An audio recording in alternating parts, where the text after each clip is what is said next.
Gatut Kaca iki. Paman Brajadanta iki. Wah, ngerti kowe tak omongi. Kowe iki digadhang kawuling mringgondani ning dadi ratu kuwi ora gampang. Kowe digadhang-gadhang dadi ratu ning mringgondani tak omongi dadi ratu kuwi ora gampang. Kepenak timen kowe nglungguhi klasa gumelar ayo. Tak todi kowe iso ndungkel tunggak mringgondani semulur lehmu dadi aku. Monggo kula adosi Paman Brajadanta.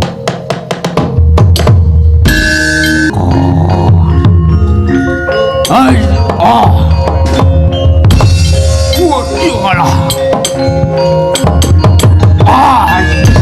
Paman Brajadanta, iya.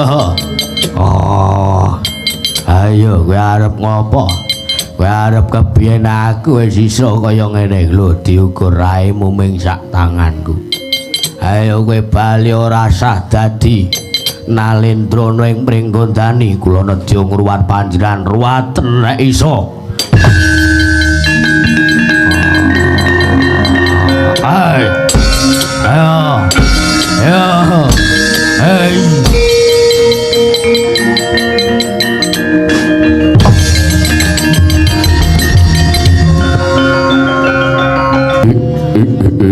Ong Dedyan Kalaruda Mas Patih Raja Dewaku. Ora mengkoto dhisik di adikku bocah bagus. Braja mesti wae gawe kaget. Pun kakang ngawe kelawan jeneng Siadi. Padha ora harjo sak sowanmu ngersaning pun kakang iki Dimas Brajadanta. Kakang Brajadanta iya kakang gawe kaget penggalihku ana sak njabaning kadipaten. Dina iki kakang Brajadanta ngawe lan nyaketke sowan kono ngersaning kakang Brajadanta. Mesti wae gawe kaget ana pakarti kleru apa kang ndak tindakake. Mara gage paringa dawuh kang nek kakang Brajadanta arep maringi pidana karo aku dosa apa sing bakal tak sandang aku ora bakal wegah. Nanging yen arep menehi ganjaran karo aku adimu Brajamusti banjur labuhan apa sing wis ndak tindake lan ndak lakoke ndak lakoni karo kakang Brajadanta. Kakang daturi paring dawuh sing cetha. Iya gawe kaget mesti wae sowanmu tak awe. Iya kakang padha raharjo sak sowanmu ngarsane kakangmu. Pengastune kakang Brajadanta pamujimu slamet tekaku kang ora ana alangan swiji apa kalis ing sambikala. Nanging sakurunge kakang adimu Brajamusti ngaturake sembah pangabektiku kunjuk marang arsamu kakang Brajadanta ana ing Kadipaten Pemalang. Kakang Brajadanta iya Siadi ngaturake bakti kelawan pun kakang wis ndak tampa liwat pangestri wong tuwa wae tanpa nono. Iya kakang tak gegem dadekake jimat. Iya prayoga nuanggon mulunggu ngarsaning pun kakang iki Dimas Brajamusti. Iya kakang kaya ora kurang prayoga sowanku nang ngarsamu kakang. Adikku dibocah bagus kala bendana. Sawise kowe kaget tak awe sowanmu tak jaketake marang ngarsaku kakangmu Brajadanta ing Kadipaten Pemalang. Padha raharjo sak sowanmu. Tuh tapi pasang kiliwan sabe ya kakang Brajadanta. Saurunge aku ki kaget ene wis ganti apa kakang Brajadanta ki gawe karo adi-adine. Gawe karo Brajamusti, gawe karo kala bendana. Gawe kaget kakang nanging ora dadi apa. Pamuji kakang Brajadanta slamet tekaku ning Kadipaten Pemalang kene kakang. ora liwat aku ngaturke bektiku katur ya Kakang. Iya tak tampa ora liwat salam taklimku wae tampanono tak gegep dadake jimat ya paripe daya dodo kacadosan Kakang. Penak nonggon mulunggu kaya wis ora kurang kepenak. Kakang Brajadenta gawe kaget nyaketake karo Sowani adi-adimu Brajamusti lan Kala Bendana ning Kadipaten Permalang. Kakang ana wigati apa lan bakal ngrembug babagan apa sartane ana wigati apa lan ana perkara apa nganti kowe ngawe karo adi-adimu yen tak pitung miturut pemanggihku iki kaya bab sing pancen wigati. Nanging ana wigati apa Kakang ndak aturi paring dawuh Kakang. Kakang Brajadenta jemik pedheg wae jemik kendel wae tak aturi paring dawuh sing cetha. Rek kepareng yo murugake Wedarna ngendikano karo aku Kakang ning nek waji tumraping para kadang sedaya munggah ingkang nyayaka Punggawa. Ayo jak kantri manjing ana ing sanggar pamulekan papan Caturnetra karo adimu Kala Bendana iki Kakang. Kakang Brajadenta. Gawe kaget mesti wae sowanmu kabeh tak awi. Iya. Aku bakal ngaturake lan babarake apa sing dadi wigatine aku ngawe lan nglumpukke adi-adiku kabeh ana ing telenging Kadipaten Permalang iki. Iya Kakang ndaturi paring dawuh. Sepisan aku kepengin nyumurupi babagan kasarasaning kasantosaning lahir batin adi-adiku lan babagan karaharjaning gesanging adi-adiku Brajamusti lan Kala Bendana. Iya Kakang pamujimu. Iya Kakang pamujimu aku sehat bagas waras matur nuwun. Iya dene tungkap angka loro aku mung bakal ngrembug lan aku arep ngrembug babagan Nawala sing wis tak tampa saka Kakang Mbok Ayu Harimbi. Kakang Brajadenta nampa Nawala saka Kakang Mbok Ayu Harimbi ing Pringgondani. Ya dasar para nyata isining Nawala kepiye Kakang lan wigatine apa? Dene Kakang Mbok Ayu Harimbi ngaturi Nawala utawi maringi Nawala karo Kakang Brajadenta. Isining Nawala ya kuwi sepisan tulising Nawala Gatotkaca bakal dadi jeneng ratu bakal diwisuda ana ing Pringgondani minangka ratu ana ing Pringgondani lan angka loro isining Nawala nimbali karo aku lan adi-adiku kabeh Brajamusti lan Kala Bendana supaya sowan menyang negara ing Pringgondani nyekseni lan ngombyongi lan uga menehi pangestu karo si Gatotkaca anggone bakal diwisuda minangka jeneng ratu ning Pringgondani adi-adiku kabeh.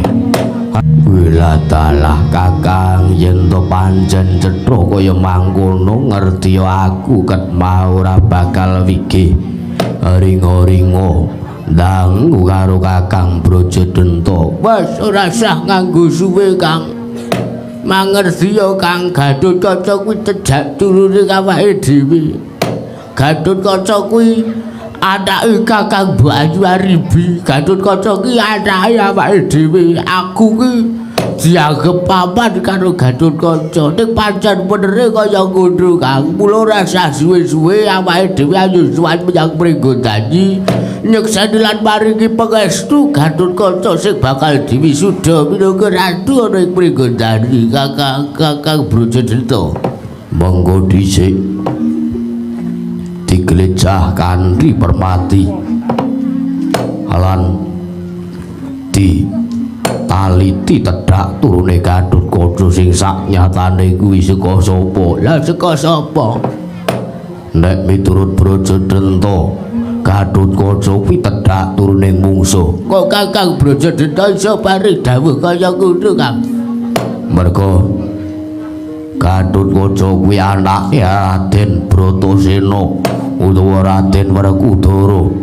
Raden Werkudara kuwi atmajane sawarga Prabu Pandhu Dewanata ing Astina. Merga nalika semana ana pabaratan utawa ana paprangan ing antaraning Nalendra Ngastina lan Rama Prabu Trembuka wekasan sakmengko iso gawe sirnane Rama Prabu Trembuka mesti sababake saka tangane Prabu Pandhu lan pakartine Prabu Pandhu. Angka 2 Bratasena utawa Werkudara kuwi sing wis mateni karo Kakang Harimba. Kakang Harimba kuwi minangka pengayomanku sak banjure sawarga Rama Prabu Trembuka ora ana. Mula duk nalika babat Alaswana Marta Kakang Harimba tekaning pati saka tanganing Raden Bratasena mung merga kakangmu Kakang Mbok Ayu Arimbi, Mbak Yumu Mbak Yu Arimbi bakal dipek karo si Bratasena.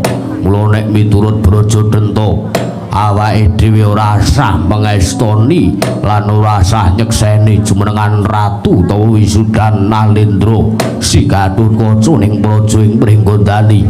Ora sah mengestoni merga Gatotkaca kuwi tedhak turuning mungsuh. Ora ana gunane yen mung bakal gedhekke panguripane lan ora ana gunane yen mung bakal nerusake turasing mungsuh, turasing menungso kang ora duwe budi pekerti lan ora duwe ati wis wani mateni karo Rama Prabu Trembuka ing Pringgondani. Wah, kosek Kang, kosek. Nek pemanggihmu kaya ngono kuwi nek rumangsaku kleru. Kleru sebabe apa? Tak jarwani ya Kakang. Piye? Swarga Rama Prabu Trembuka kuwi murid karo swarga Prabu Pandhu Dewanata nalika semana. Iya, banjur Prabu Pandhu Dewanata kuwi gurune Rama Prabu Trembuka. Nalika semana kuwi padine utawa tilar donyane Rama Prabu Trembuka kuwi ora kok merga Sinuwun Prabu Pandhu Dewanata ning merga diaja-ajahi karo cangkeme Patih Seguni. Apa ya pancen kaya mangkono? Iya kuwi ana critane Kakang. Diaja-ajahi karo Patih Seguni wekasan geger ana paprangan ana pabaratan antarane Rama Prabu Trembuka karo sawarga Prabu Pandhu Dewanata ing Astina wekasan mati sampyuh merga sabar-bare sak banjure Rama Prabu Trembuka dipateni utawa disirake dening Prabu Pandhu Dewanata. Prabu Pandhu Dewanata uga ora suwe sak banjure uga melu tilar donya. Angka 2 bapakine Kakang Harimba kuwi ora kok merga Raden Bratasena melek ngepek karo Kakang Mbok Ayu Arimbi kuwi ora. Nanging merga Kakang Harimba kuwi pasrah pati urip marang Raden Bratasena merga ana crita sing ngandhakake lan ngendikake tentreme Pringgondani lan Kamarta kuwi yen to nganggo syarat ditumbali gedhe Kakang Harimba utawa Raden Harimba Kang. Bila dalah kuwi bener kuwi Kang. Mila nek mitra tancurku Gatotkaca kuwi turase awake dhewe. Gatotkaca kuwi dudu rasing mungsuh yen to mengeti lelakon kuwi lho. Lah iya. Miturut Kakang Brajamusti kepiye? Miturut aku Kakang Brajadenta rasah nganggo suwi-suwi. Gatotkaca kuwi tedhak turuning awake dhewe. Gatotkaca kuwi anak turuning Kakang Mbok Ayu Arimbi. Muga ora sah suwi-suwi. Aku mengestoni lan ayu tak kanthi supaya sowan menyang praja ing Pringgondani. Wis to Kang, percaya sing dadi aturku. Aku arep anak ragil ning aku ngerti kabeh babagan kenthang kimpuling lelakon praja ing Pringgondani. Wela dalah. Lah kok dadi kaya mangkono critane. Lah pancen kenyatane kaya ngono Kakang. yen ngono cerita sing tak tampa utawa kabar sing tak tampa kuwi ora ana nyatane. Lah iya alias berita hoax. Hoax kuwi apa? Kakang Brajadata rasah kendika iki basane bocah-bocah saiki. Wiladala. Iya, nek pancen kaya mangkono aku nglenggono, aku ndodhe kaluputan, ayo ora sah suwe-suwe sowan menyang Praja Pringgondani adi-adiku kabeh.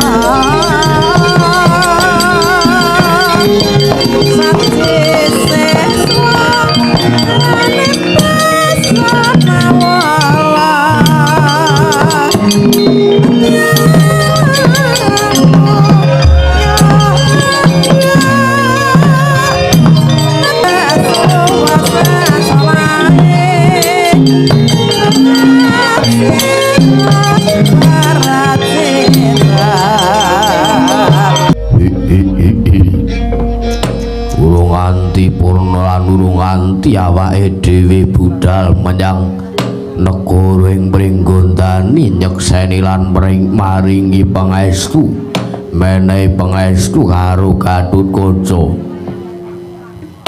Jagone ora padha tarung babone ora padha angrem kok iki ana yen tak titik saka sandhangane lan saka penganggone iki sawijining priagung sing rawuh mrene. Wah. Dadi kamuringanmu Kakang kuwi Begawan Jroning Sukalima. Apa iya? Iya, karo Patih Harya Sekuti. Oh, mula kaya ora pangling lan kaya aku tau weruh. Ateke utawa pasuryane priagung loro iki. Lah iya, wah. Ngadi-adi lho Kakang, ketekan wong loro iki kaya ketekan virus corona. Lho kok ngono? Ya ngono tenan iki pancen kaya ngono iki gaweane iki cuki-cuki nglicipi cara bapak ijo-ijo kana ijo-ijo kene cangkeme wong loro iki. Monggo dhisik aja ngrasani karo daya. Ya wis mangsa burung Kakang Brajadata nggone bakal ngladeni karo priagung loro iki kepiye? Iya, lareno dhisik. Iya, Kakang. Kula nuwun sewu. Kisanak menawi boten sisip panjenengan mriku ingkang asmi utawi peparap Sang Tapa Begawan Durna Pandhita ing Sukalima. Sampun dinten kula tumambu yekti saweg sepisan menika kula wanu. Kisanak. Asa bertapal saru gembol sumorante hawalah. Kula niki leres mekaten nger. Menawi jengandika supe kelawan ingkang bapa ing Sukalima sakmangke. Awon tanpa rupi kula menika pandhita ing Sukalima peparap kula Sang Tapa Durna utawi Resi Kumbayana. Wiladala. Menawi mekaten wonten ing Kadipaten Permalang menika karawuhan priyayi-priyayi agung. Pancen inggih leres mekaten. Kula menika sekawit sowan wonten ing Kadipaten Permalang punika wonten ing Praja Pringgondani punika. Inggih. Lajeng ingkang wonten ngajengan menika menawi mboten sisip ing paningal kula punika Sang Rekyana Patih Harya Sengkuni. Nuwun inggih nggih kawula nuwun anak Mas Raden Brajadenta. Kasinggihan mekaten panjipura saestu kula menika ingkang ngabdi kepatihan wonten ing Praja Ngastina kula Harya Suman ya Sengkuni. Inggih Rekyana Patih. Inggih. Wonten wigatos menapa dene sak mangke jengandika rawuh wonten ing mriki nanging sadèrèngipun mugi mangke karaharjan rawuh jengandika kekalih wonten ing Kadipaten Permalang. Pangestunipun paduka Kangkang Prabu utawi anak Mas Brajadenta wonten ing Kadipaten Permalang menika wilujeng sawanipun ingkang bapa Sukalima sakmangke wonten ing Kadipaten Permalang boten alih mboten manggi alangan setunggal menapa kalis ing sambi kala mboten wonten alangan lan boten wonten rubeda punapa-napa. Oh inggih. Kepareng ingkang bapa ngaturaken pasegan panakrami. Mangke rumiyin kedahipun kula ingkang ngaturaken sembah pangabekti kula kunjuk. Oh mboten panjenengan putra Nalendra kula menika jenengatanipun kula namung ngadheke pendhita gunung kula menika namung ngadheke pendhita lumrah. Wonten garing Astina kula menika mboten dipun dapuk dados menapa-menapa. Oh inggih. Nanging samangke kula aturi nampi salam taklimipun ingkang bapa ing saka 5. Oh inggih kula tampi karya bombong raos sing menggali. Boten langkung kasekecana ingkang layuk ingkang langkung prayogi. Lenggah jengandika wonten ing Kadipaten Permalang menika Penemban. Oh inggih sampun boten kirang prayogi. Argyana Patih Harya Sengguni mugi mangke karaharjan pangestu paduka anak Mas Brajadenta. Wilujeng sawanipun ingkang abdi pun Harya Suman ing Kadipaten Permalang keparing kula ngaturaken sembah pangabekti kula kunjuk. Inggih kula tampi dawuh sami-sami. Lenggah ingkang langkung sekeca sampun boten kirang prayogi. Penemban kula ngaturaken pangabekti kula kunjuk Penemban. Menika kados wontenipun anak Mas Brajamusti. Inggih kasinggihan mekaten. Oh inggih kula tampi dawuh sami-sami. Prayogaken anggenipun lenggah sampun boten kirang prayogi. Argyana Patih Harya Sengguni bekti kula kunjuk. Anak Mas Brajamusti inggih kula tampi dawuh sami-sami. Lenggah ingkang langkung prayogi. Oh inggih sampun boten kirang prayogi. Ala Bendana apa mbageke karo priagung loro iki sing rawuh ana ing kene. Asudi aja kaya mangkono awake dhewe minangka sing duwe gubuk utawa sing duwe omah kudu nyugata dayah utawa priagung sing rawuh ana ing kene. Delok-delok Kang. Lho.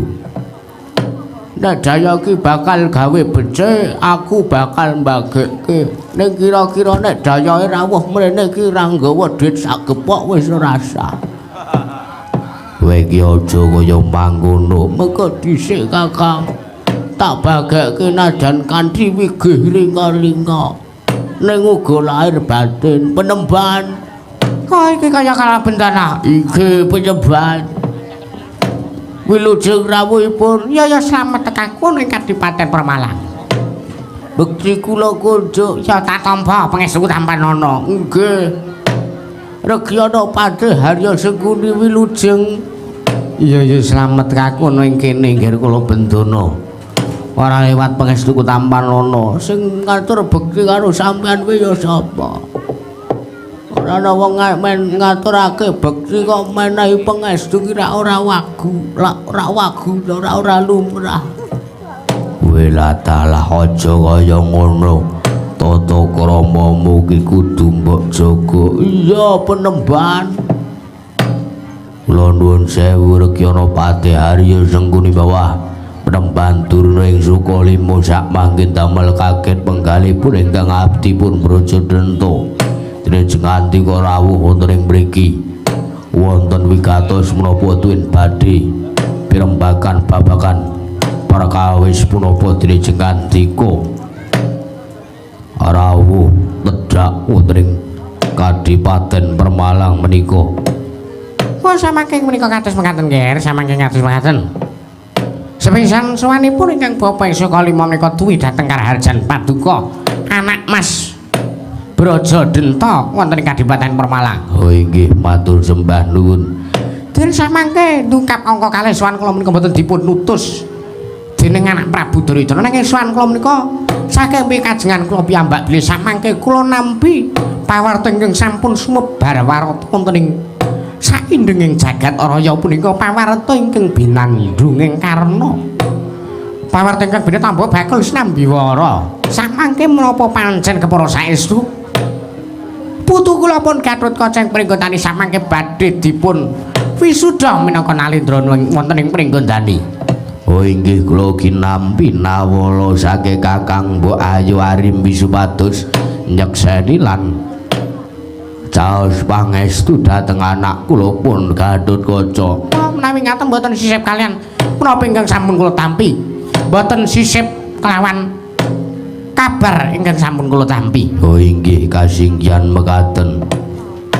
Ning kula nuwun sewu menapa jeneng andika menika badhe mengestoni lan badhe nyekseni wisudan Gatotkaca kanthi Praja Pringgondani. Oh inggih sebab Gatotkaca punika anak kula piyambak. Gatotkaca punika tedhak turuning Praja Pringgondani, tedhak turuning Awirya. Kula nuwun sewu Lunggir. Nek sampeyan paring dawuh kados mekaten menika miturut ingkang bapa ing plasa jenar menika klentu sebabe sepisan mengeti Gatotkaca punika anake Raden Werkudara utawi atmajaning Raden Bratasena.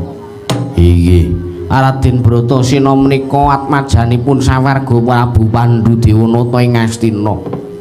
Prabu Pandhudewanata ing Astina punika ingkang sampun mejahi dhateng ingkang Rama sawarga Prabu Trembuka. Lan Raden Bratasena menika ingkang sampun mejahi dhateng ingkang Raka Paduka inggih menika anak Mas Raden Harimba.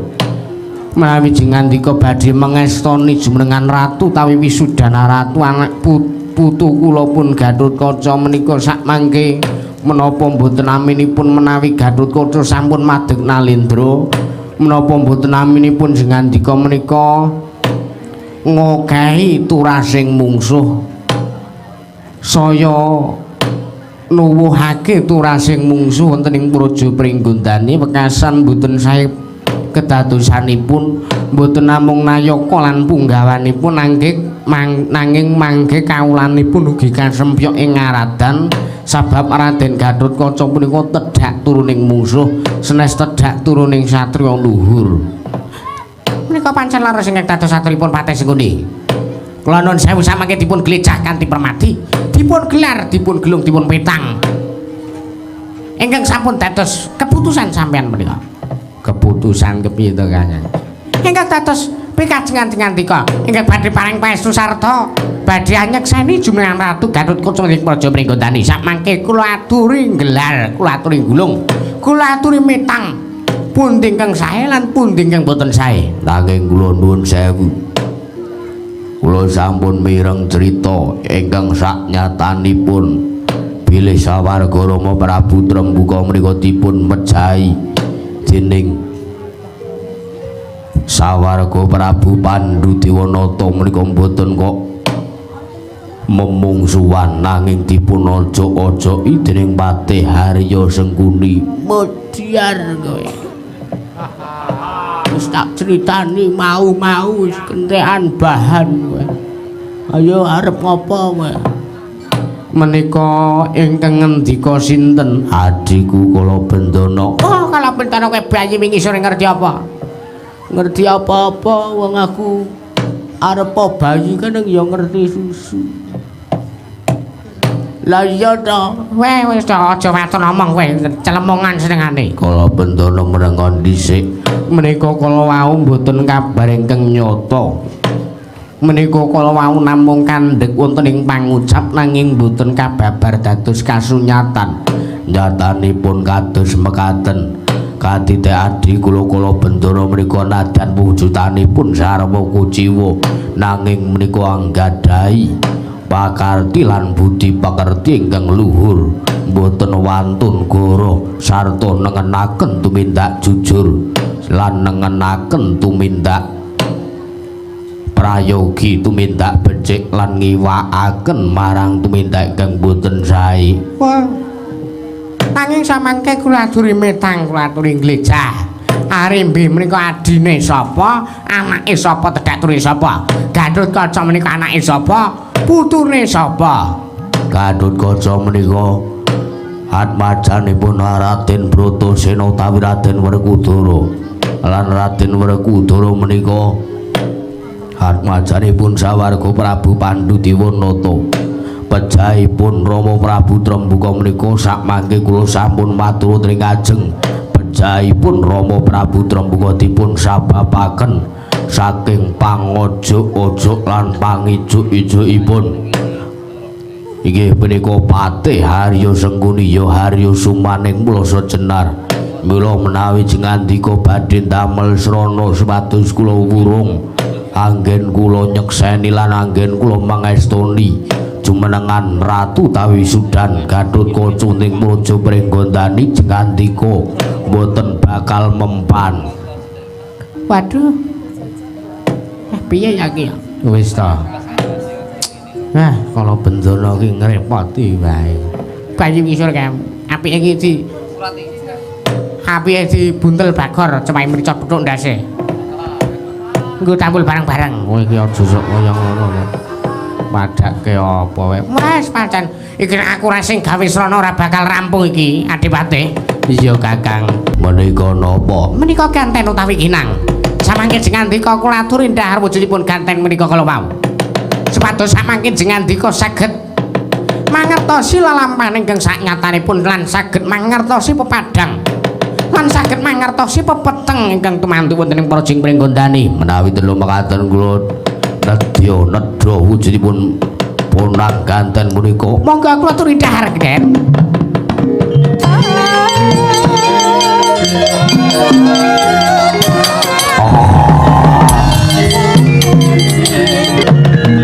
Kuda Pandhu tata gati Wisraya Indriyang sasara meruta pamana bana margana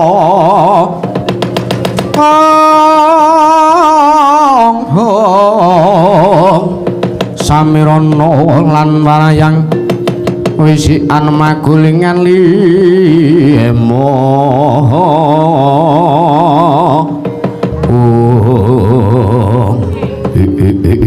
Ladalah bojleng-bojleng iblis lanat padha jig-jigan. Lah kok teko kaya mangkono timpen pakartine Kakang Mbok Ayu Arimbi. Menehi pangestu karo turasing mungsuh lan teko kaya mangkono. Pakartine Kakang Mbok Ayu Arimbi sing kaya dene wong wedok pelanyan. Sing gelem nampa tresna wong lenang sing turasing mungsuh. Gelem nampa tresna sekoh mungsuh kaya ngono dimen pakartine Kakang Mbok Ayu Arimbi. Kang eling lho Kang. Kakang Mbok Ayu Arimbi kuwi sapa? Kakang Mbok Ayu Arimbi kuwi sulih sarirane wong tuwa aja tak omongke kaya ngono kuwi. Ora. Kakang Mbok Ayu Arimbi kuwi kaya dene wong wedok pelanyan. Ming golek enake ning ora ngerti akibate. Kuwi sing dadi watekane Kakang Mbakyumu Arimbi kae.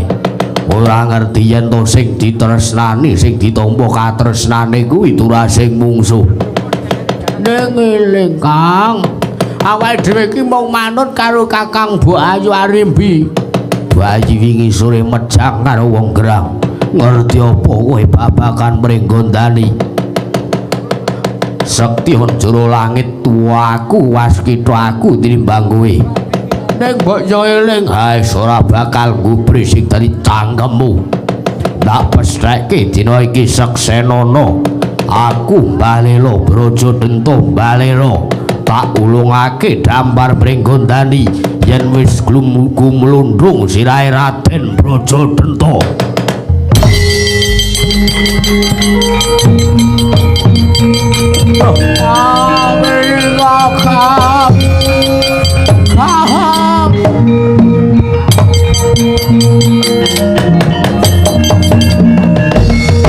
Kang bojo eling to Kang aja ndurusi cangkepe menungsa loro iki.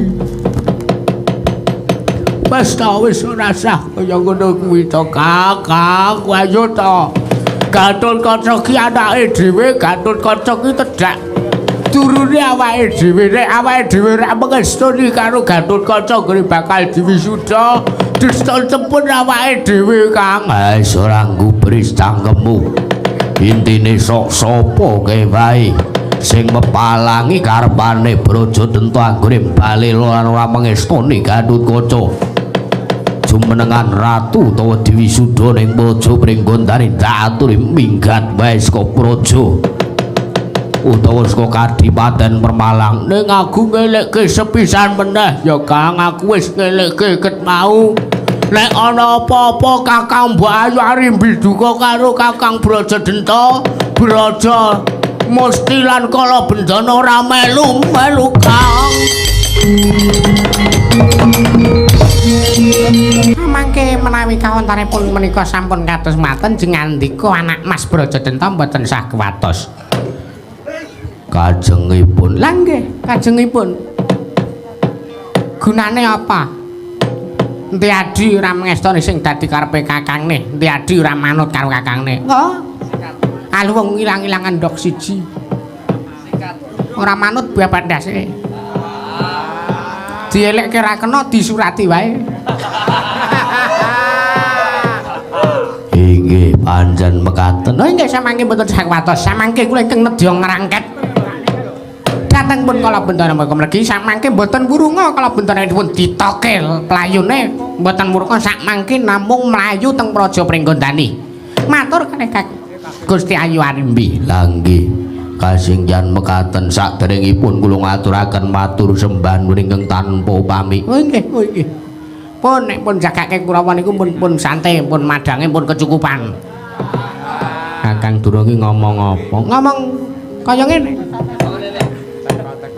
makane wong ngelih iki teko-teko madang lah iya kaya ngono to Kakang oh inggih sak mangke kula pasrah babakan nadi kula Kala Bendana wesi sak mangke kula nyuwun sampun ngantos Gatotkaca siyos dipun wisuda minangka ratu wonten ing Pringgondani oh nggih ngesaken dawuh Braja Musti piye Kakang kowe aja melu Kala Bendana kowe manuta karo pon Kakang iya Kakang sendika sing dadi dawuhmu budal kang padha seba pun Kakang nedya manjing ana ing sanggar pamelengan iya Kakang aku njaluk pamit madal pasilan sing ati-ati aja kaya bocah cilik utawa Braja Musti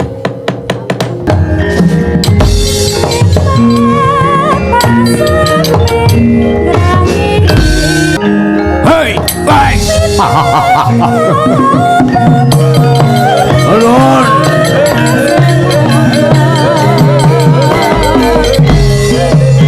Hei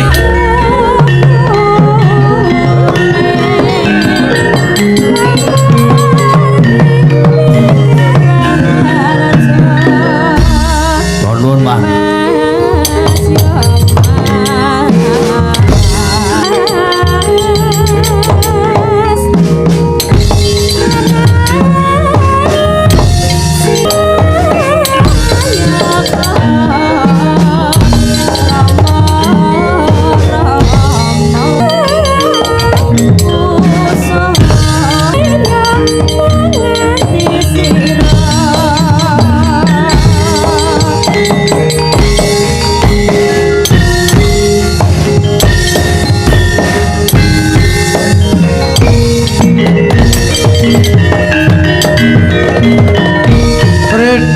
mawur-mawur-mawur-mawurahan tengarane ngajurit kong makuru kongso kong makuru kongso tata kaya botol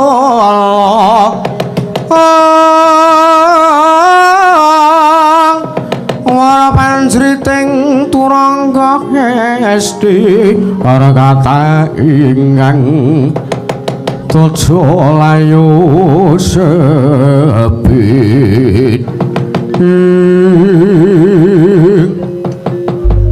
Ngger anak-anakku para sata kula kabeh kula dhewe sedawu papan pati halya cekuti ngawe canggerik kula putra cata kula catus cacahipun najan boten pati jangkep melgo lak ditokke kabeh lagu menanggon wis ora dadi ngopo mesti wae kaget to kowe kabeh tak awe nyaget karo pamanmu kaget mawon bloko suto blangkotang terus wae cekak aos ora sah suwe-suwe Aku dinawan dening Raden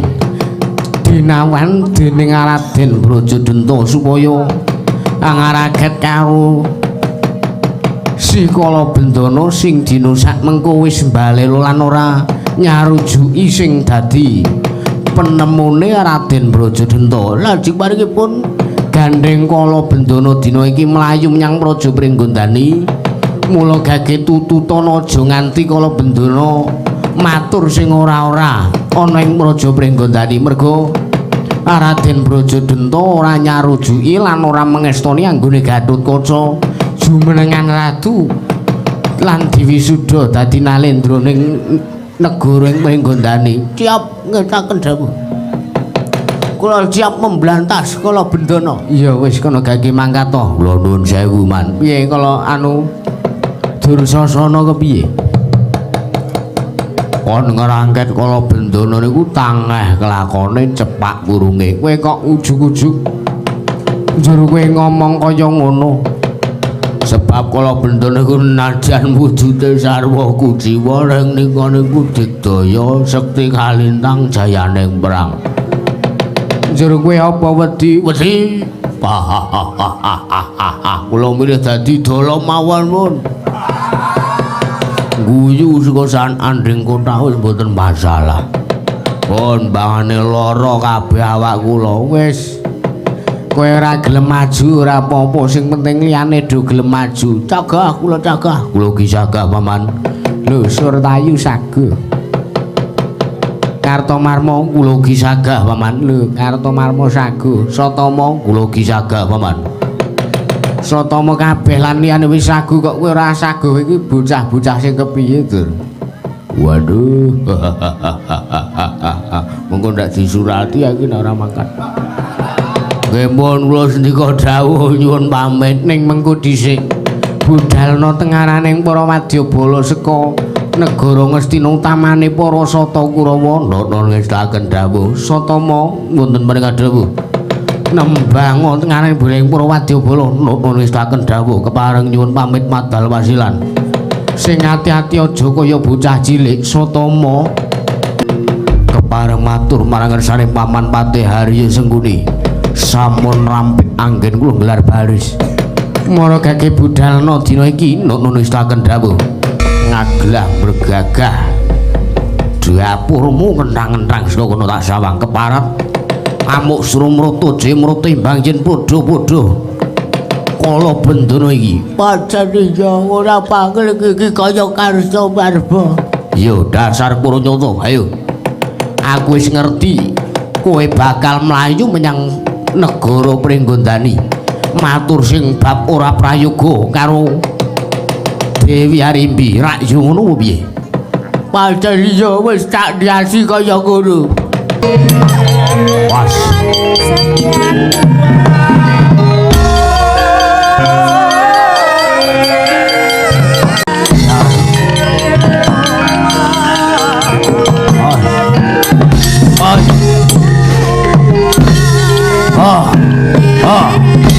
Hey. Hey.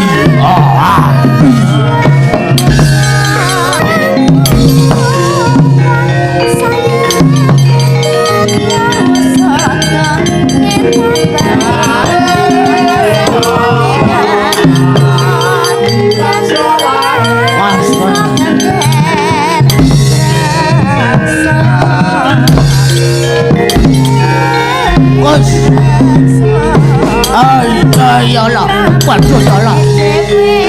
Mati kowe. Ay, Allah. Mati kowe. Wah, jangan. Ayo,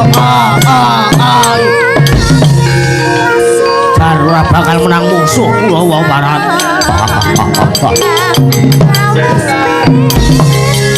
Ora bakal kelaran.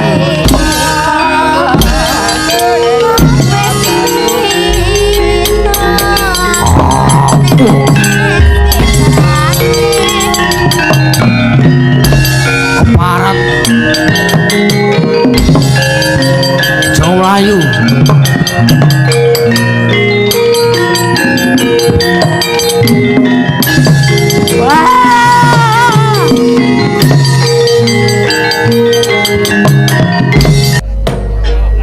sukma ngadi luwe ana sasminan ning sun jagat masaning Bathara Setyaki mesti wae kaget suwenmu tak caketaken ngemresaning pun kakan ning Praja Ndurwati iki Setyaki kawula nuwun Prabu damel kaget penggalipun ingkang Arayeng Garbaruji pun Setyaki dinten sak mangke tepi kula tampi timbalan patuko Kanjeng Koko Prabu damel kumesar jroning penggalih nanging boten dados menapa bilih wonten wigatos ingkang kedah dipun rembak kaliyan ingkang Arayeng Garbaruji yo Setyaki yo inggih kepareng kula ngaturaken sembah pangabekti kula kunjuk sandhah putu patuko Kanjeng Koko Prabu Ndurwati yo tak tampa siadi ngaturake bekti kelawan pun kakang ora liwat pangestunipun kakang Tampanana. Oh iki kula pun dinggo jimat paripe dayana ingkang santosan. Iya prayoga nunggunmu lungguh. Sampun boten ngrah prayogi. Oh Prabu, kepiye? Ingkang Arayeng Garbaruji nyadong dawuh wonten wigatos punapa? Direjeng antika Kanjeng Koko Prabu ngawontenaken parepatan ingkang ijining parepatan mriku namung wonten ingkang abdi ing Garbaruji namung wonten ingkang Arayeng Garbaruji pun Setyaki janjanipun wonten wigatos menapa Prabu Setyaki wonten bareng namala sing wis 3 dina kepungkur ndak tampa iki kok gawe penggalipun kakang kumesar. Kumesar sabab punapa? Mergo isining nawala kuwi ditulis saka adhiku Arimbi garwane Si Werkudara. Oh iki isining nawala, tulising nawala maratelake yen to Gatotkaca nandang raga utawa lagi lara. Mongko ora suwe meneh bakal diwisuda dadi Nalendra ana ing Pringgondani. Waduh. Niku pripun nek kaya ngoten niku?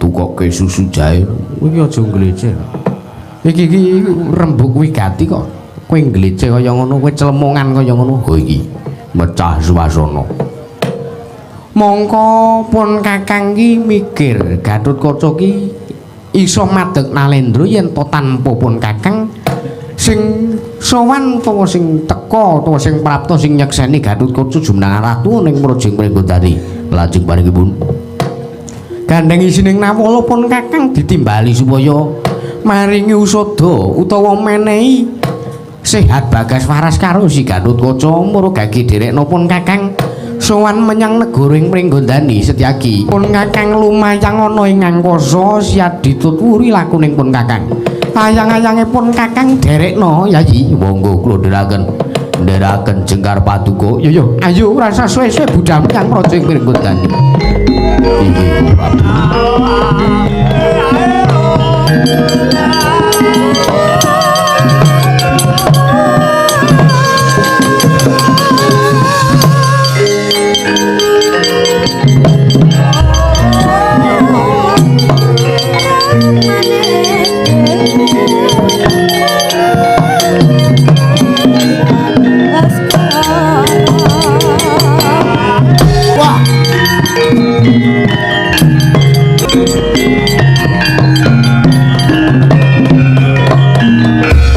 Carian putra lamun kawekasan nika wis anggeni maya wis anggeni maya Wisnu Pradenta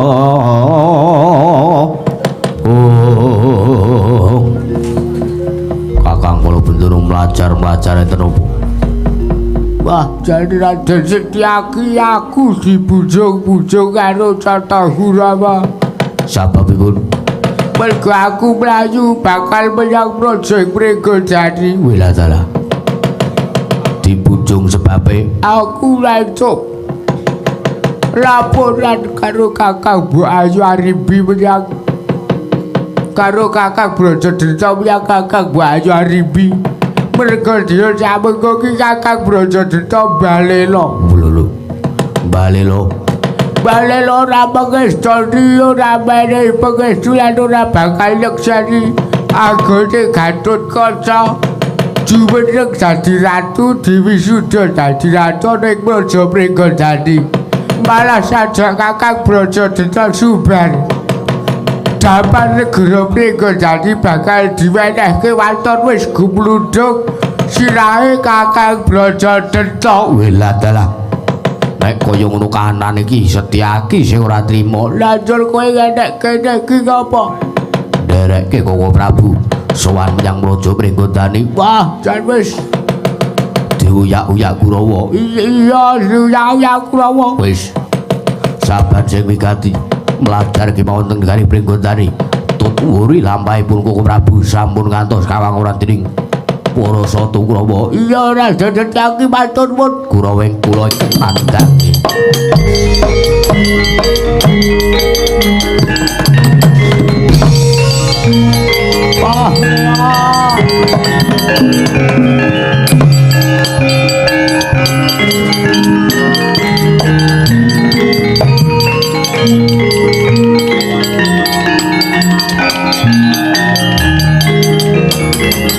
Ngagrah bergagah kaya ndrumentrang kaya Gendewa Setyaki. Ora pangling Kartomarma. Ya, dasar Purnyoto kowe nyegat karo lakuku nggonku mbujung karo Kala Bendana. Kakang Kala Bendana ora luput ngopo mbok uyak-uyak. Mesti wae mung bakal laporan menyang Praja Pringgodani, mung bakal matur sing ora prayoga meneng Praja Pringgodani, sing ora wurunga mung bakal gawe ngurinane Dewi Arimbi. Panjen Purnyoto wis diniati karo Raden Kala Bendana kaya mangkono. Kowe ora gelem mikir aja takon sak glandang pusakaku. Pusakamu apa? Mbuh. Lho. Pusakamu apa kok mbuh? Wila dalah. Wose kowe mikir ora dak aja dadi pepalanging Sata Kurawa. Sesuk ora minggir saiki uga aku ora bakal minggir keparat. Lena pangendamu jalakon tebuak dadamu kelakon rondo bojomu Singalena prapteng lalis Kartomarma.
yo ha hey hey ha hey yo ha waduh yo hey oh hey waduh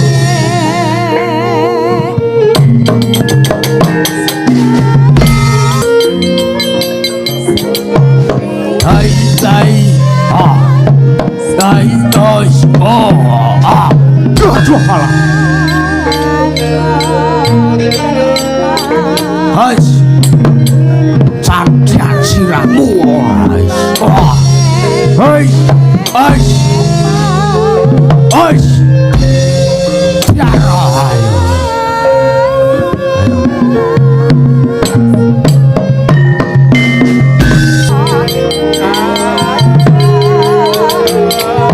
lai lai ah lai lai oi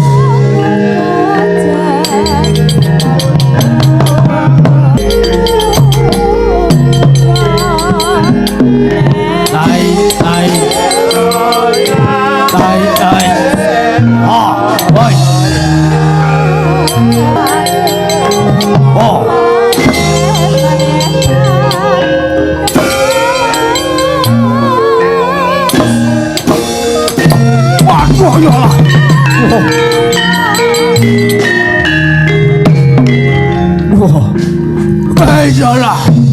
Hai.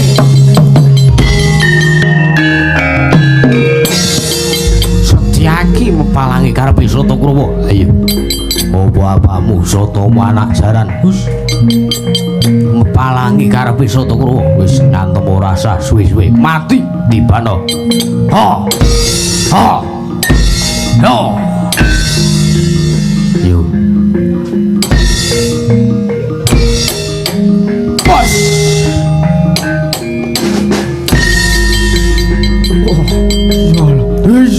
Ah! Ya!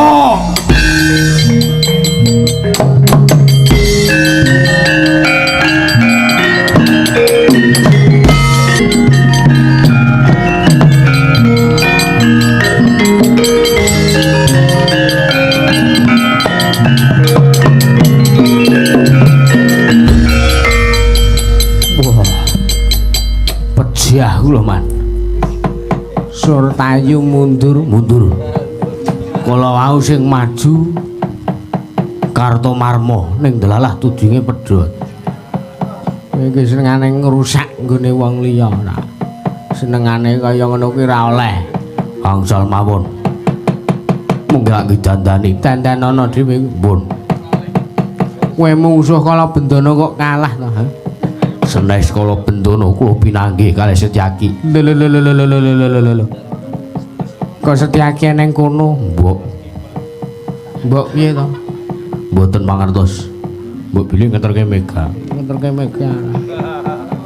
Setyaki gondrong. Akike sak lengen. Mun kula semanggaken. Mungsuh kula duh kala bendana mungsuh kula Setyaki. Ya dalah wis kana mundur. Kurawa ora kena sing enek sing dijagake. Pejah lho, Man. Kowe mati ya karepmu, ora ya karepmu. Tanpa kowe rombong aku saya semangat. Mula dalah tanpa kowe mundur ngono mungsuhmu Setyaki kuwi lah dalah.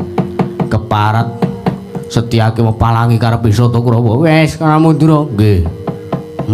Dadi pikir ki Mega ya ayu sebule. Senengamu kaya ora dur, enten dawuh. Arep maju mungsuh Setyaki mang mikir rak krajange dhewe wae.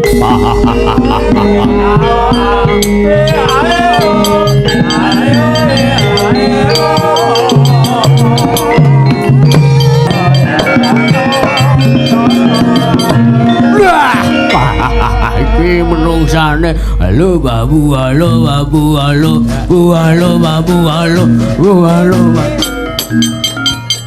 wah bocah cilik kaya ngono kok kendel ora sepene ayo wah lah dalah keparat kurang nganggo gamelan mendu eren weren arep ngopo nglabrak dapurmu yo lho ngopo kok yo Kowe rene arep ngopo? Nglabrak dapurmu. Nyo. Mburi po nyo. Kurang marem gondas nyo. Oh, Satria ki ngene iki, ora mung surat-suratan. Ngono kuwi ra kendel jenenge.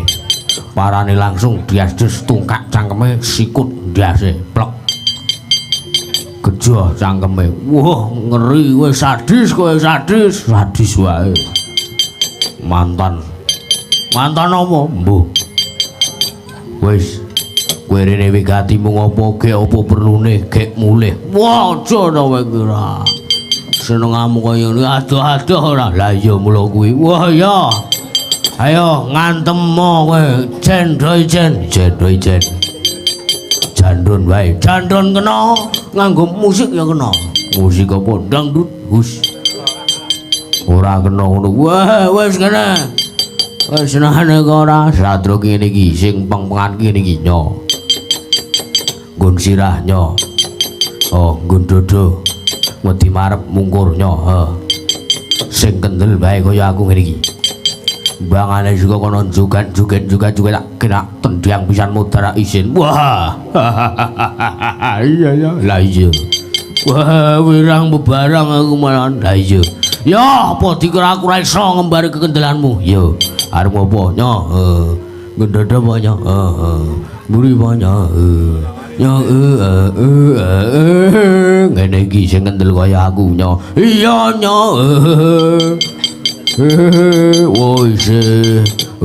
Wis. Ngendada nyo. Nyo, lak buka nyo. Mburi nyo, mburi ya mburi. Wis wae. Bres ya modar tenan ngene iki carane. Ayo wis rasa kesuwen ngolah nyanyi. Toto. Wah, jan wis ora. Ayo kene ngantem kowe dhisik wae. Oh ya. Kowe dhisik sing ngantem tegese. Ya wis kene. Ndasmu kene, ndasmu kuwi. Hus. Wong tuwa dindas-daske. Wah, kendele kok ngene aku ning gone dhewe wedi, malah kaya bocah kaya ngene kendele. Wah. Wis yo. Ngantemo sak maremu nganti benjut ndasku ora masalah. Wah, sumbarmu kaya manguwuh kaya nganti iso-iso ngene. Wah, gepuk ndasmu ditahan terus pecah sirahmu. Dibano mati. Yo. Bulu. Oh, mbreneng bae, mbreneng. Wis ngantem meneh. Wah, keparat. Pindho iki, pindho. Pisan meneh ndak ganep.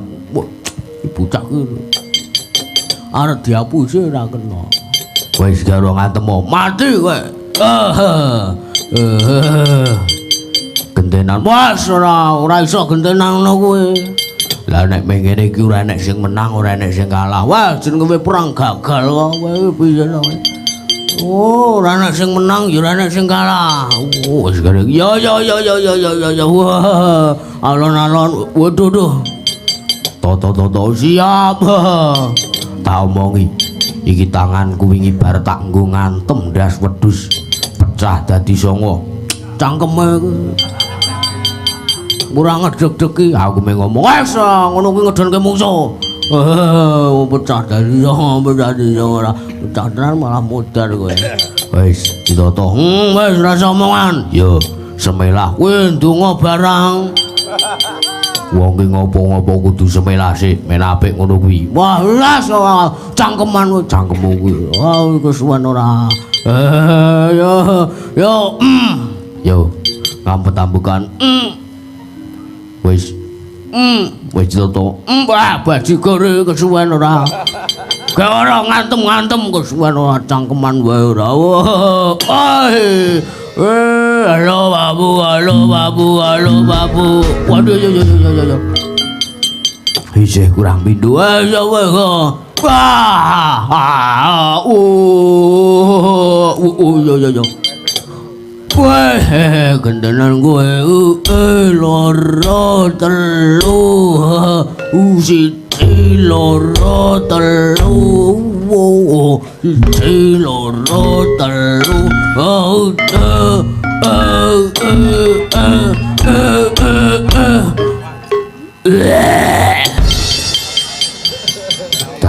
ngono. Man gotong man waduh edan iki. Dere. Ora tur senengane ora. Iki sinden-sinden dumangan wiyaga-wiyaga dumangan kowe iki jenenge ora. Amamu tak karepe dhewe kok. Diantem setiaki sak kemenge wah. Mula ki campurane sing akeh dadi men ora krasa mumet. Aku senengane kok kaya ngono, rasah kaya ngono kuwe. Wah. Apa dikira ra iso ngendeli kekendelanmu. Wah.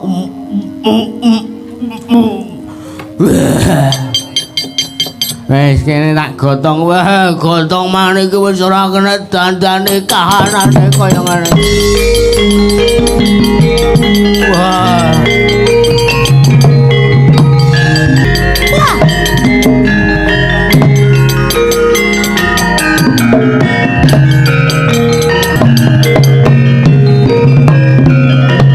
Durna panalinganira lumajaring ratri. Linenggak cangganira kapisanan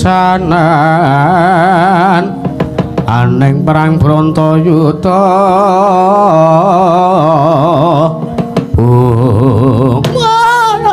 Lole astagfirullah swarugi bal sumoranti Allah. Wah, kowe arep ngopo Setyaki? Kowe sing arep ngopo? Ayo. Kowe arep ngopo? Kowe aja dadi pepalang iso taku apa? Dadi pepalang mergo apa? Kowe wis nyingitke kala Bendana, ora ya ngono to? Ora bae. Sing kandha sapa? Wah. Asem. Iya asem. Heeh, tenane. Malah kaya Samsudin. Kowe arep ngopo? Nglabrak kowe. Labrakan yo saiki. Kowe arep glandang aku Cundha Manik Murgaki Tampanana. Aja takon dosa kowe.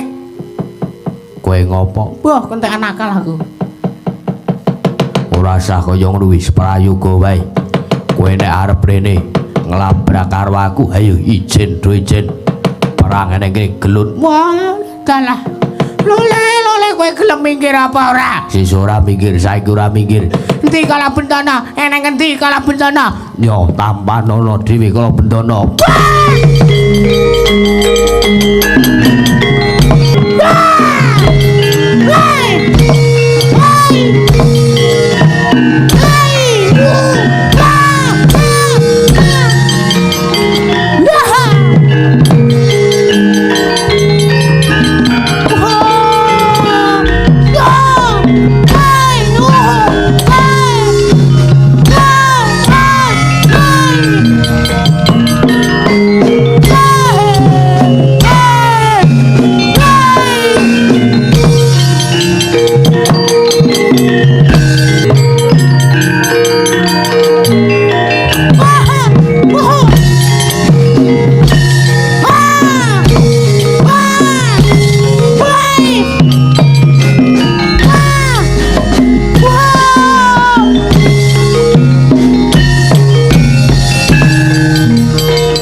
Ayo. Gelem bali apa ora? Kurawa 100 rojak bali. Wah, aku ngenteni. Molan. Ora usah nyanyi barang. Wah, aku ki carum. Carum. Lagu wajib. Lagu wajib kuwi sing baku bali wae. Wah!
Srada sawetara anggenipun kakung swananing praja Pringgondani.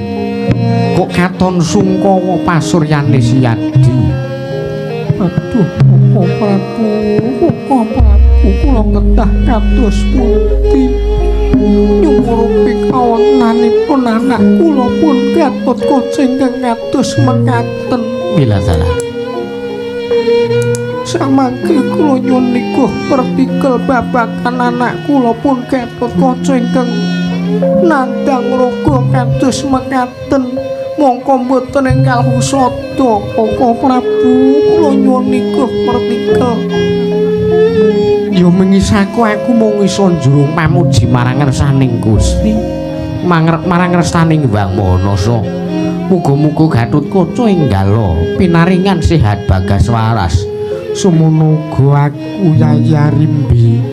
Aku mung iso ndedonga marang ngersaning Gusti. Muga-muga anakku Gatotkaca enggal pinaringan sehat usada meneh.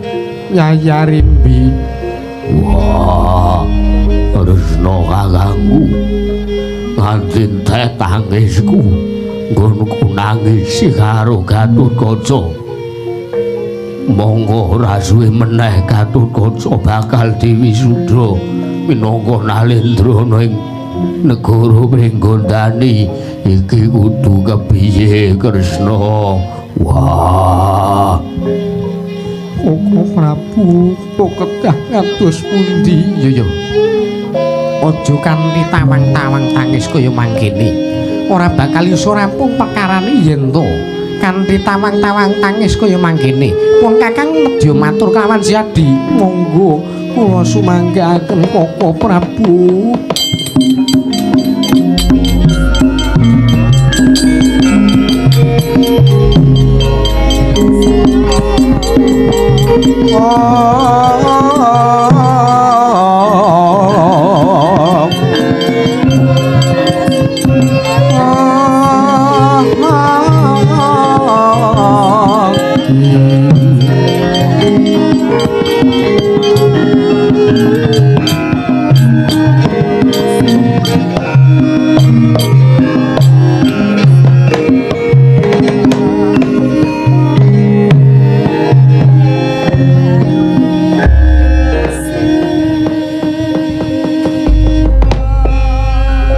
Yaya Rimbi, kula wonten paringadhawuh Koko Prabu Martya. Gatotkaca kuwi iso walaya jati temeng mulya. Yen to pedhut sing tumanduk ana ing Pringgondani enggal sirna. Pedhut punapa Koko Prabu pun Kakang dhewe ora mangerteni. Merga pun Kakang ningali kaca paesan isih katon peteng ora iso disawang saka kaca paesan mula sing setiting ati-ati Gatotkaca kudu tansah mbok jaga kiwa tengene rina lan wengi kudu mbok jaga Yaya Rimbi.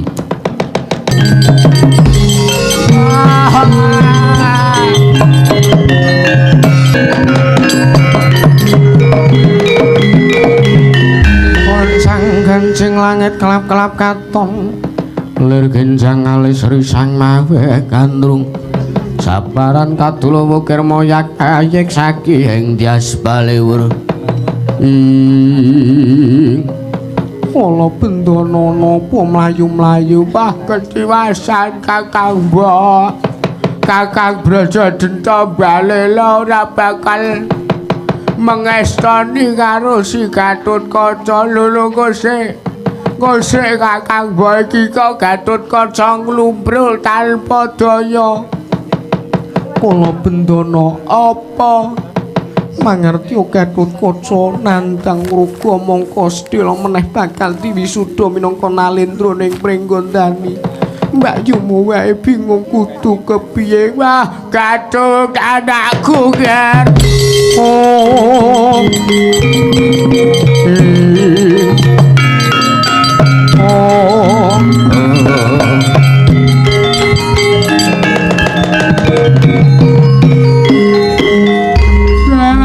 Datuk anakku kula kowe wis suwe ora sowan mriku ora sowan menyang pamanmu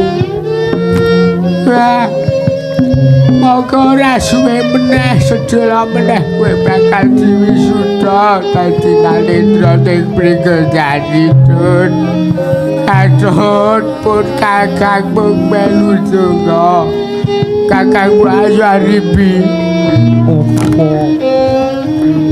kakang Brajadita balela ora mengestoni anggone Gatotkaca bakal diwisuda mula aku ngaturke kendrawasan karo kakang Mbok Ayu Aribi iki ora bakal rampung ora kakang Mbok Ayu Aribi sing nandhangi kakang Mbok kaya ngono timan pakartine Brajadenta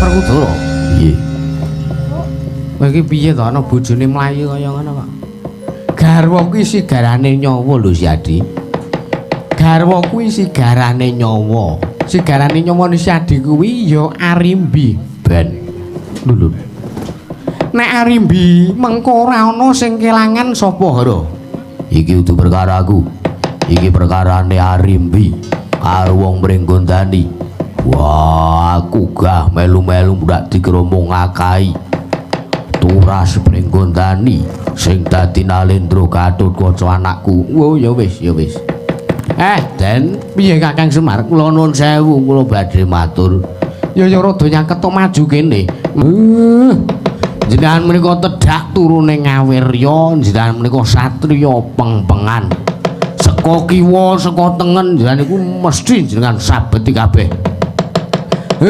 lah nek umpama sampeyan menika ora iso weruh ning mesti jenengan menika midhanget menawi cara kula isin dadi satriya kok kluntrah-kluntruh Iroh mbokne mlayu kaya ngono kuwi isih kluntrah-kluntruh turu kepenak angklik-angklik kepenak ora gelem budidaya apa sing digayuh nek cara kula isih luwih haji cacinge mbangane sampeyan Den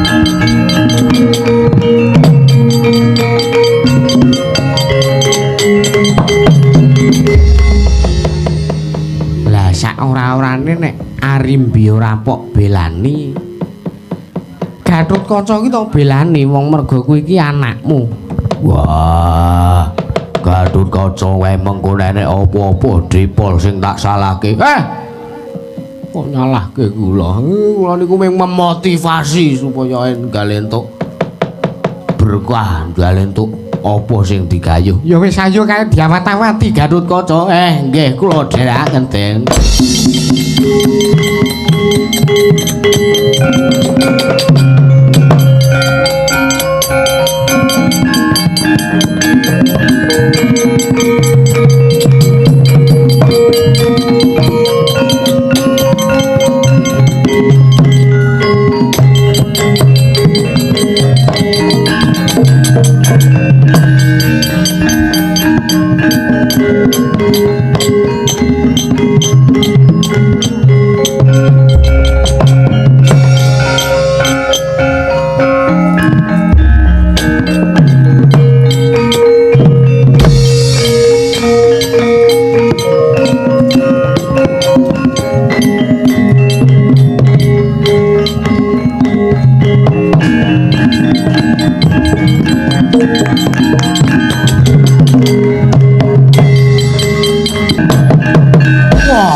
Brajadenta. Piye?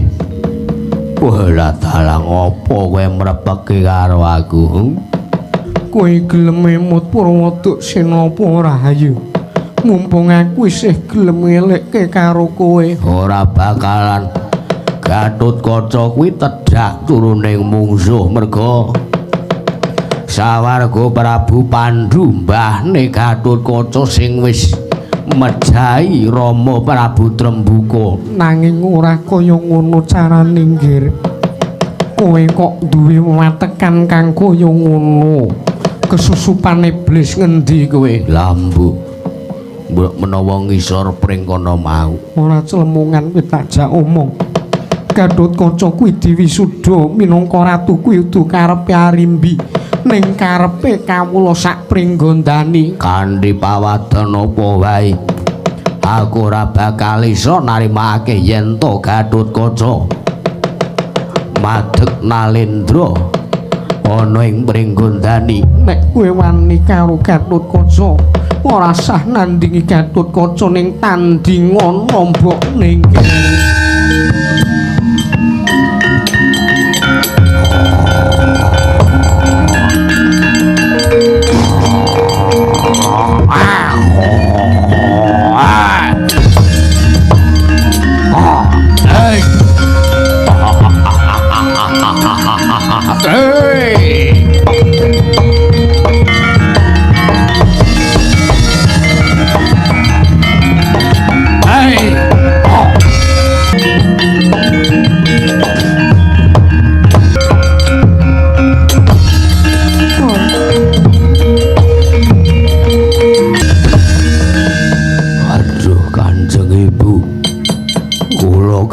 kados pundi ngantos kawontenan paduka kados ngaten Kanjeng Ibu. Kanjeng Ibu kula kadah kados pundi ananging sok maning Sang Prabu Trembuka.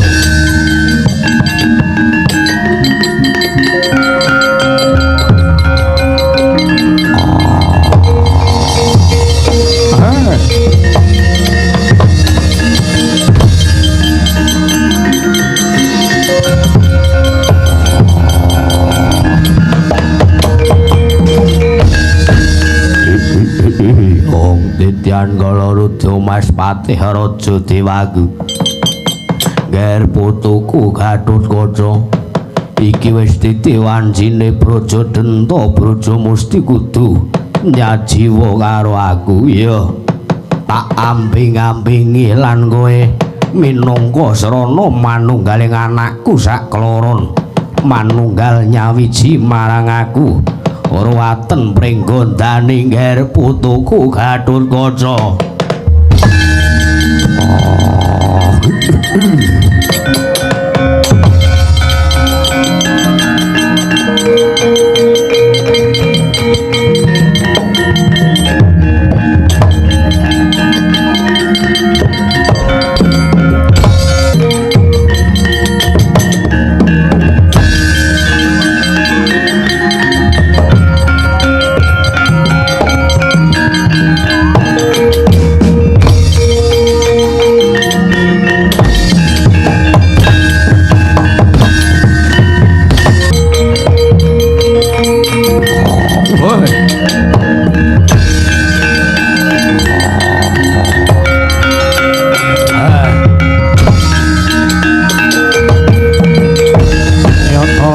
Saking kudu sakuru kula yanamutusa Sang Sri ing latala Gatotkaca iki paman Brajadenta iki wah ngerti kowe tak omongi kowe iki digadhang kawuling pringgondani ning dadi ratu kuwi ora gampang. Kowe digadhang-gadhang dadi ratu ana ing pringgondani tak omongi dadi ratu kuwi ora gampang. Kepenak timen kowe nglungguhi klasa gumelar ayo. Tak todi kowe iso ndungkel tunggak pringgondani semulur lehmu dadi aku. Monggo kula adosi paman Brajadenta.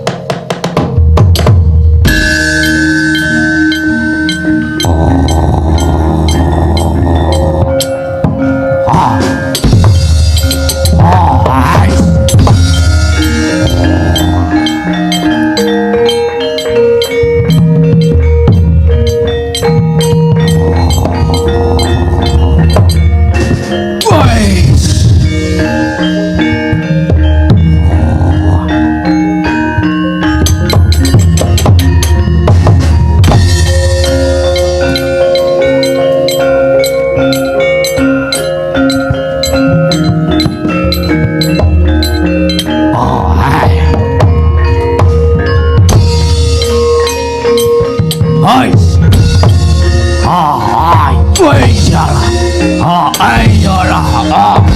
Ay.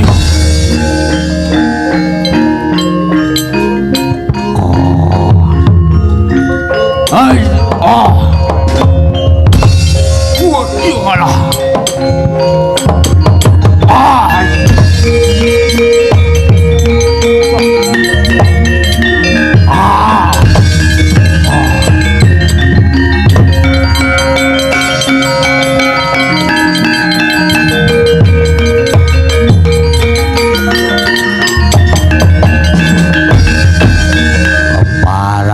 Ya nguntir gulune pamanmu dumeh kowe iso ibur ya tanding ana kridhi aku ra menclat ado aja takon dosa keparat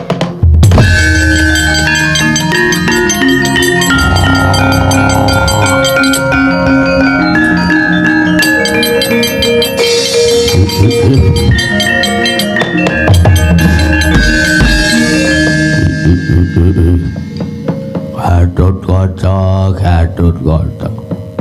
kowe arep dadi ratu kok kanthi lungguh kepenak ya santeni nang kene wah gagrak limpahmu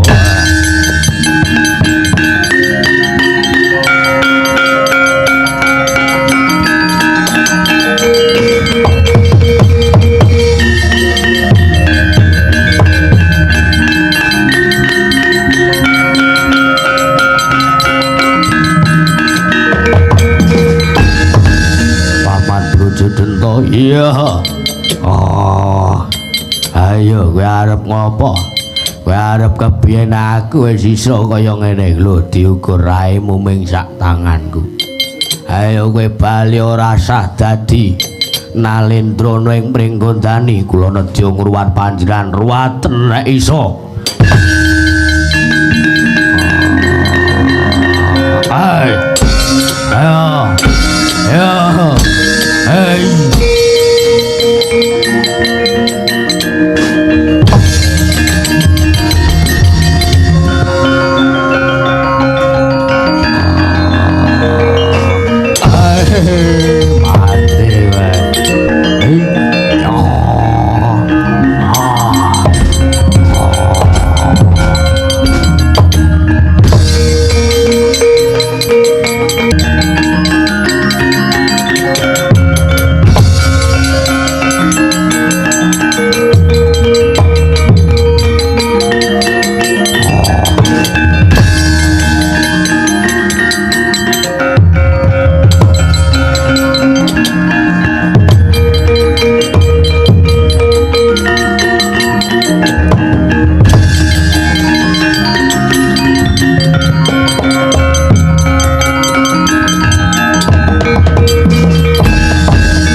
Kanjeng langit kelap-kelap katon lir kencang alis risang mewek gandrung ing Paman Brajamusti iya nger aja kaget aku sing mrepeki karo kowe tak omongi ya nger wonten pundi kados pundi Paman aku lan Kakang Brajadenta kuwi sejatine mung pujan aku lan Kakang Brajadenta kuwi sejatine mung wujud aji ingkang dicipta dadi menungsa dening Hyang Mutrembuka. Mula iki wis titiwancine aku bali dadi asal mula-mulanira nggih. Gandeng biyen sing mejang ngaji Brajadenta Brajamusti kuwi saka Hyangmu Prabu Pandhu. Mula bali ingkang ngrasuk wayah saka suwargi Prabu Pandhu Diwanata lan padhanging Pringgondani ditumbali saka guru Pringgondani nger. Aduh Paman.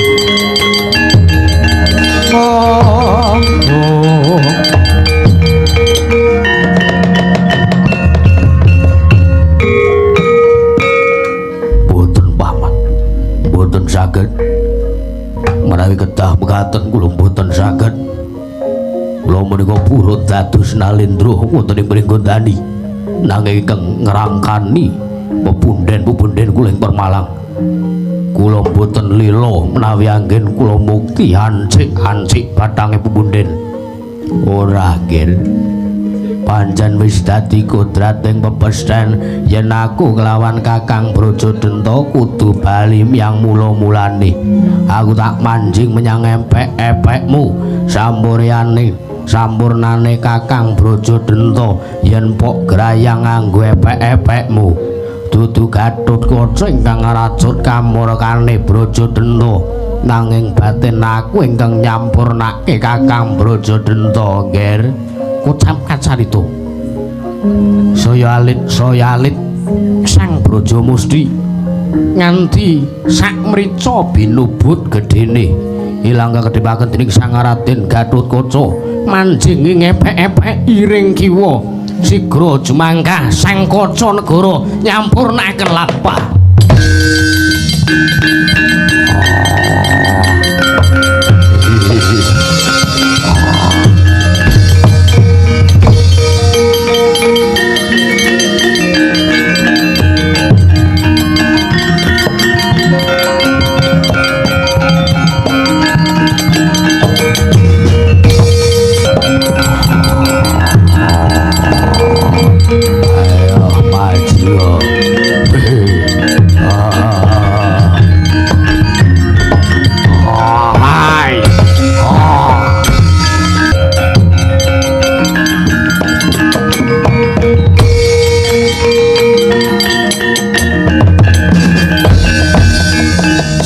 Ndedel ngawiyat Sang Kaca Negara sinambi Musti Aji Brajamusti tumiyup saking Jumantara nimbles mestakanira Raden Brajadenta ateges rangka manjing curiga manjing rangka ilang wujuding Raden Brajadenta dados wujuding Aji Brajadenta pinasti kodrating pepesten manjing ing epek-epek kanan kiring.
Jecipanku ulun kundur makayangan kundur manjing alam kasuwargan muga-muga semulur anggonmu dadi nalendrana ing mringgondani lan Aji Brajamusti lan Brajadenta wis kepareng manunggal kelawan panjenengan ulun, Ger.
di langit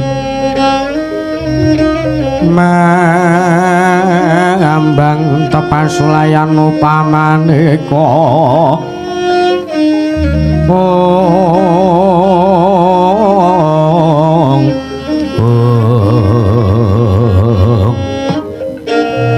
lintang surya kusumayana sumawur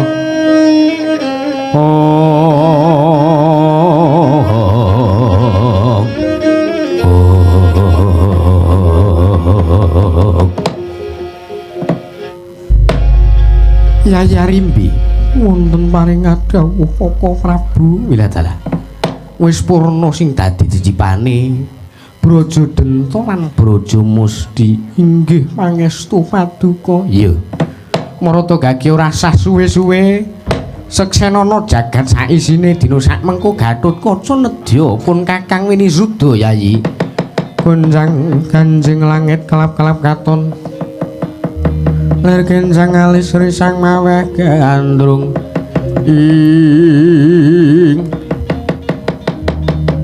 inggih Koko Prabu kula kantun nderek amrih kados pundi prayoganipun iya Gatotkaca wonten dawuh Prabu apa kowe wis sawega kowe wis sedya anggonmu kepengin dadi Nalendra ning Pringgondani kanthi lair lan batos kula sagah dados Nalendra menawi kula diwisuda minangka Nalendra wonten ing Pringgondani iya muga donya jagat lan sak isine nyekseni dina sak mengko kowe madeg dadi Nalendra ning Pringgondani lan muga-muga iso kabul apa sing dadi sediamu kocap kacarita Sang Raden Gatotkaca ingkang sekawit angrasa busana kesatriyan ical wujuding Raden Gatotkaca ingkang ngagem busana kesatriyan anenggih mijil Sang Nata Prabu Anom Gatotkaca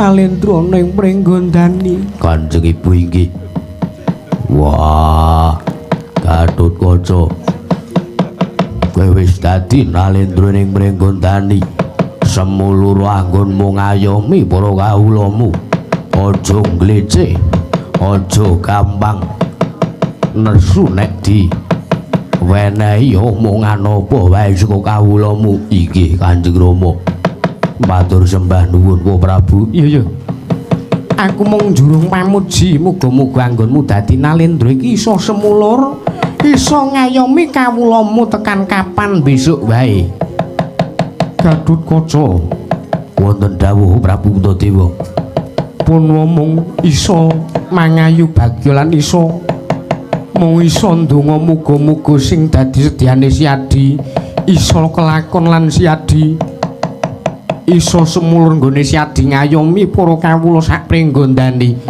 matur sembah nuwun Gatotkaca aja mung Koko Prabu Puntadewa lan Koko Prabu Kresna aku uga melu mangayu bagya seketi jumurung muga-muga sing mbok gayu sing mbok sedya sakwise anggonmu madeg Nalendra ning Pringgondani iso kabulan kuwi iso semulur anggonmu ngayomi kawula sak Pringgondani nggih matur sembah nuwun wah kula nggih mangayu bagya mugi-mugi anggenipun sampeyan dados Nalendra wonten ing Kayiwangan Gus ana ing negara Pringgondani kok Kayangan ora wonten ing negaring Pringgondani saged to jujur sempulur anggen sampeyan ngayomi kalih kawula-kawula sampeyan iya Siwa Semar aku ngaturke panuwun Wa Prabu kepiye kula ngaturaken panuwun ingkang tanpa pepindhan iya